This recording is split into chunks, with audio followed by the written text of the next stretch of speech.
I had been fired, officially. Disney called it a breach of confidentiality, but we all knew that's what it really was. I exposed something they didn't want anyone to see. My blog post had come viral overnight, hundreds of thousands of clicks. People commented, speculated, calling it a dark park secret, and somewhere in the hierarchy, someone decided it was intolerable. But at least my job didn't stop me. If anything, it fueled me. I had to know the truth. I had to see it for myself, unfiltered. So, a few nights later, I returned.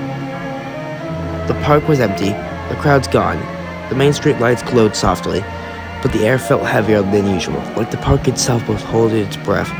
I slipped through a side door I knew from the years on the tour, one that yet led to the utility doors underneath the park.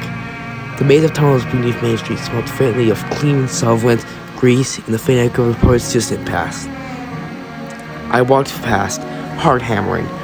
The utilities were labyrinth-like, and I knew I had to find the archive room. The room where they kept all the old files, documents, and other stuff later day. When I reached it, I pulled over the heavy sealed door and flicked on my flashlight. Row upon row of filing cabinets stretched before me, catalog numbered scratched to the metal, dust coated everything. Some drawers hadn't probably been open in decades. I started with drawers marked with Walt Disney World Rare Locomotive, 1960 through 1970. Inside I found hundreds of files, meticulously organized. Some were yellow manila folders, brittle at the edges. Some were more modern rating binders with printed photographs and typed memos. I pulled them out one by one. The first folder, Acquisition and Restoration Records, Yucatan Engines. It contained invoices, shipping manifests, and corresponded with the Narragansett Rail to Mexico. One page made me stop cold. A shipping manifest listing 5 locomotives. 4 marked for restored ship, and 1 was parts only, do not restore, too old. A handwritten note in the margin, engine 5 unsuitable to restoration due to primal damage. Disassemble and distribute components. Next folder, engineering notes, modifications. Photographs of the 4 engines taken out of the shop before being shipped to Florida.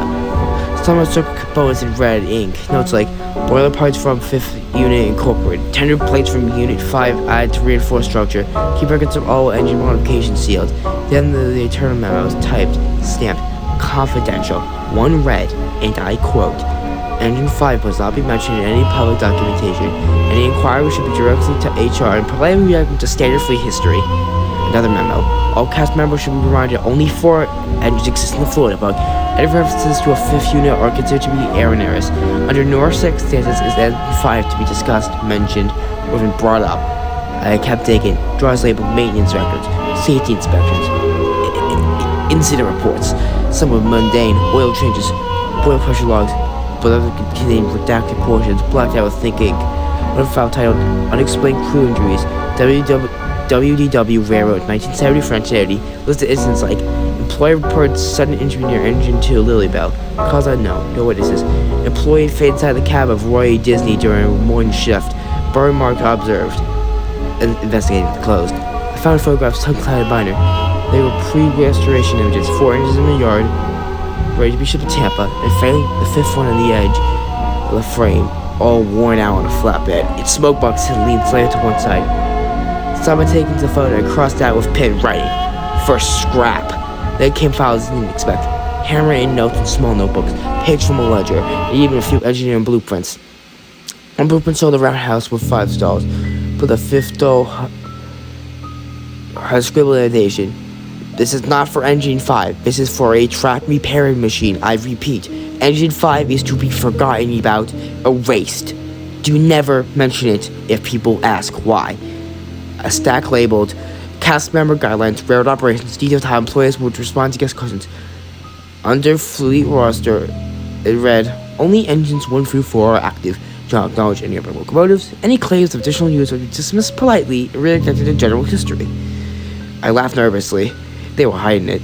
Not just covering bad purchase, they were erasing it completely. Every trace of the 5th engine buried in parts, scattered across the floor. I found this random file too called I misread it. Xenophobs. Internal review. I genuinely thought it meant xenomorph from that one alien movie, but it said xenophobs. It was thick and bearded. Who knows what it was about? It said mascots on it, but I didn't care about mascots. They're ugly. Nothing to do with the engines. I shrugged and shoved it to the side. Hours passed. I leafed through everything. Engineer notes, shipping invoices, letters from Disney themselves, and instructed managers to keep the fifth engine off all around photographs and missing parts, maintenance logs with cryptic red ink annotation, internal memos telling Captain to destroy any physical evidence of Engine 5. I found photographs of engines being restored in the late 60s, with pieces labeled, donated from 5th unit, small parts like bolts, brackets, and even panels on the cab. One photo showed potato plates from 5 being installed to water's tender. The more I saw it, the more I realized it wasn't a simple accident or corporate oversight. Disney deliberately hidden the engine, buried it inside the other 4, erased it from history. By the time I left, the sky outside had darkened. The park was closing. Main street lights glowed golden, but the quiet felt strange and unnatural as well as empty. The air smelled of popcorn and engine oil, but the magic had shifted. No, it was just eerie. I stepped out of the utility. I was carrying stacks of folds and files under my arm. Evidence, everything I need to prove the truth. And that's when I noticed it. The Liberty riverboats in Isle of Dock. There was steam out coming out of it. Before I could acknowledge the whole fact those boats steaming despite the park being closed, I turned around me and saw a figure. It looked like a child, but too twisted to be a child. I ran back in horror, jumped onto the boat. I didn't know why I went on the boat. It seemed like the most logical thing to do. Then, as soon as I went on the boat and went to calm myself down, the boat shuddered and started moving. But then it started going faster, faster, and faster. Too fast. Way too fast. I glanced back at the dock. The figure was gone. Nobody was there. Only the folders in my arms and the grown weight of the riverboat's motion. The water rushed past the palace, carrying me faster than I ever experienced. I realized at the rise of panic, I couldn't stop it. The engine was going at speed no one ever drove before, ever. I clutched the folders tighter, hoping they wouldn't fall into the water as the boat went faster and faster. Then, as the rounded the bend, the track underneath the boat was unable to contain the speed, and we crashed, smashed into a Native American display, splintering logs as debris flew everywhere. The boat came to a stop as I walked off the boat, shaking with the file still in my hands. Then, I turned up that I saw in horror. The train tracks. They were right there where the camp destroyed. Laid out as though nothing else existed. My chest tightened, my stomach gnawed. And when I went on those tracks and turned around, I had to hold back a scream. It was the 5th locomotive. The child's face and all. I stumbled backwards, tripping over roots and debris. Heart hammered so hard if I let it, I would break my ribs. The engine allowed a warped, distorted scream, the same sound that haunted my dreams. And then it backed up, disappearing into the darkness. Silence fell instantly. The park around me was still, empty. I caught my breath, trembling, and realized it was gone. The riverboat, the wreckage, the engine. But the track remained, stretching to Fantasyland. I ran. My boots pounded against the pavement. The folders bounced against my chest as I ran. My lungs burned, my chill figure would tear in half. But I did slow. I couldn't. The 5th engine had vanished. I ran and ran and ran until I got to Fantasyland Station. I had all the proof in my hands. I did. But as I rounded towards Fantasyland Station, the engine was gone. And for the first time, I realized how empty the park truly was.